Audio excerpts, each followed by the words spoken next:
Nothing can ever prepare us for the loss of a true bodybuilding and fitness legend like Tonya Knight. I read that she passed at age 56.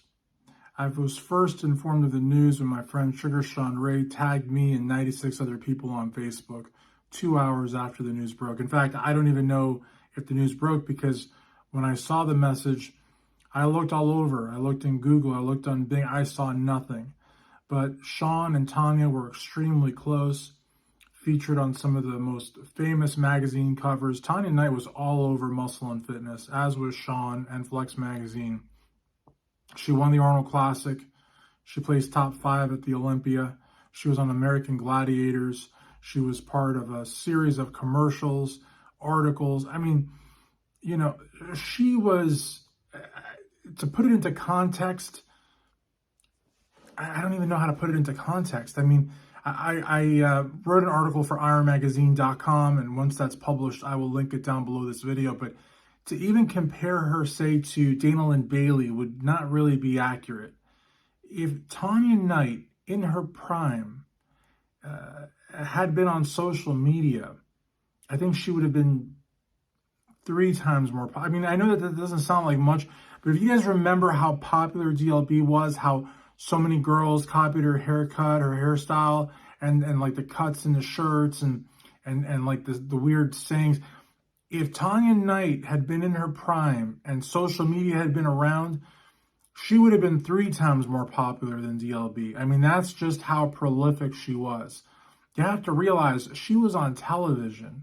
A whole army of her fans only knew her from American Gladiators, but by studying up on her and learning more about her, they were introduced to this whole new world, which was bodybuilding and fitness. She was a women's bodybuilder at a time when women's bodybuilding, like today, sold like hotcakes. But everybody that saw her saw a humble person, but a driven person, a gracious person. I mean, when you think about Arnold champion and top 5 at the Olympia, on television, signing all these big contracts, being all over magazine covers. I mean, you would think someone's head would be just massive, but this was not the case with her. And I did not know her personally, but I knew her through all of her work, if that makes sense. And I'm also a magazine collector. Not only do I keep every single bodybuilding magazine that I buy, and some back in the day were free, but I also buy old magazines on eBay and Amazon. I'm a collector. And I've got whole Tupperwares that I take care of, and I open them every so often, and I move them around. I move the pages, and they're all perfect. I mean, the only way they'd be more perfect is if they were framed in some airtight thing or something, but they're pretty damn perfect, and I take great pride in them. And I've got quite a few Tonya Knight covers and articles, and it's, to me,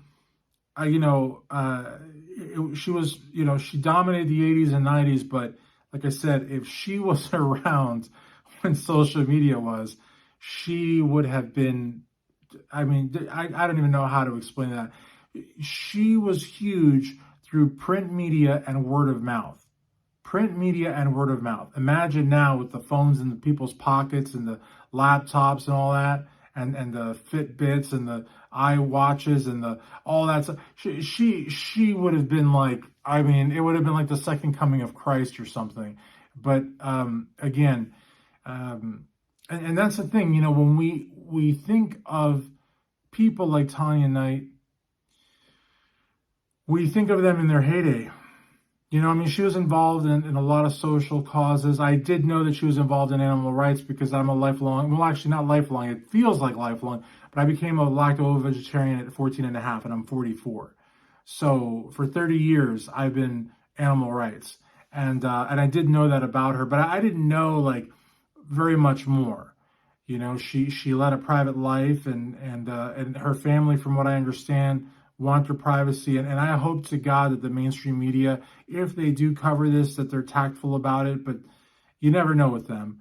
But you just assume that the people that we look up to, especially from yesteryear, if they're no longer competing or they're no longer at the expos, we just assume that they're leading a nice, healthy, happy, quiet life. And we just we just, if we think about them, we think about them in their heyday, those magazine covers and those VHS tapes and the posters. That's just how we think of them. And so I regretfully have to admit that that's how I thought of Tonya Knight for all those years. And whenever I would hear a reference made to her, I would think of those days. And to come to find out that she was diagnosed with cancer and succumb to it is heartbreaking. But again, her legacy will live on. I only hope that she didn't suffer. But again, who knows? You know, I don't know that we'll ever know. But her legacy will most definitely live on through her fans and her many, many achievements. And just think about how many, not just women, but men and women, adolescents, people of all ages, that she turned on to bodybuilding and fitness through her competing and through her work in marketing and through her work in American Gladiators. So rest in peace, Tonya Knight.